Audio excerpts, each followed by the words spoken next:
manually vacuum your pool, which you absolutely can do, there are some fantastic products available to vacuum for you. But sometimes, either at the beginning of the season because you'd like to waste some of the water, maybe you're opening a pool with a safety cover, you want to go ahead and be able to lift some of that debris off the bottom of the pool. Manually vacuuming is going to be something that you'll do.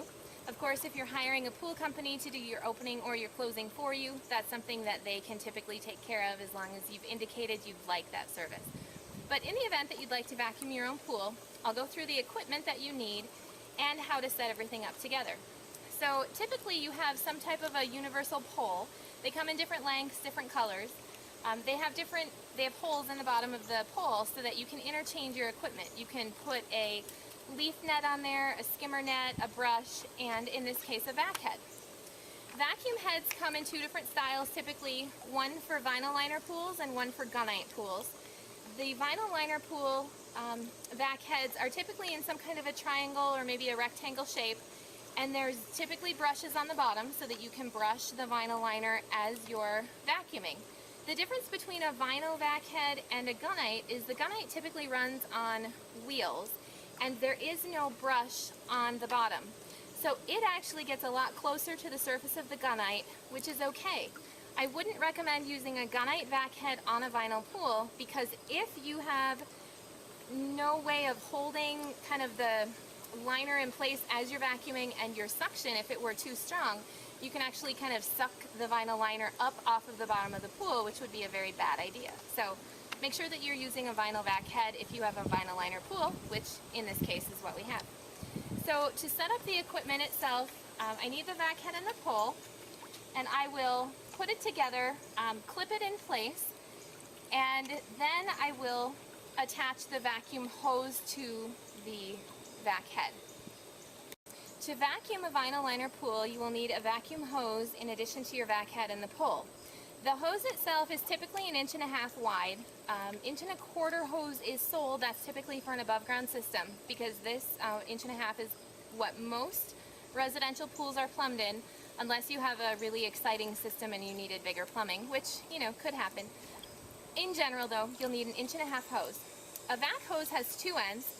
One end does not swivel, the other one does swivel. It's important that the end that does swivel is put onto the vac head itself, because when you're maneuvering around in the bottom of the pool, you need for it to be able to move. Another important thing is when you're vacuuming, if you happen to lift the vac head close to the surface of the water, you never lift it all the way out when you're vacuuming, but if you lift it up close to the surface and you get some water inside of that swivel part, it can cause your system to lose prime. In general, not a great idea, not helpful to you, so make sure that the swivel end is on the vac head itself.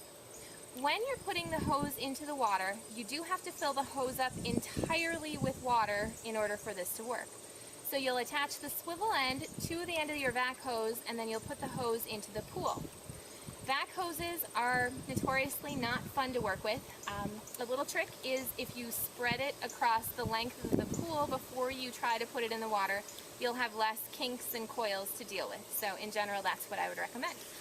To get your hose primed, basically I'm going to attach the end to the bottom of my vac head, and then I'm going to put my vac head and hose into the pool. From there, you need to hang on to your pole and feed the hose down into the pool. And you do this for the entire length of your hose, whether it is 30 feet, 40 feet, 50 feet, or longer.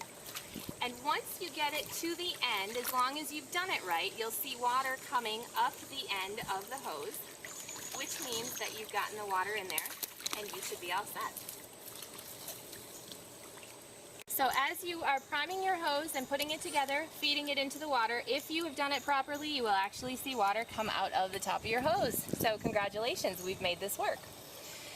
The end of the hose that is now full of water, in order to vacuum, is going to be fed. Typically you can do it through the front of the skimmer or you can take it up over the patio. It's easier to put it through because it stays completely underwater.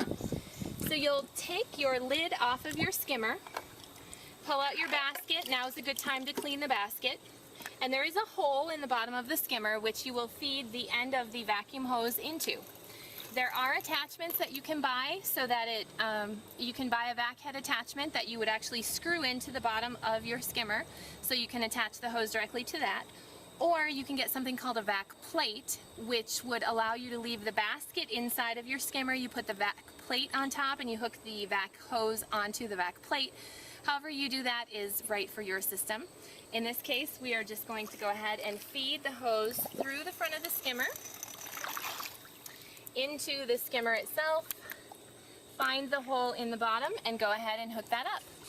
You'll want to listen to your pool equipment while you do this. Sometimes if you had a little bit of air in your vac hose, you'll hear the pump lose prime for just a minute, and then you'll hear it put its prime back to full prime, and you should be good to vacuum.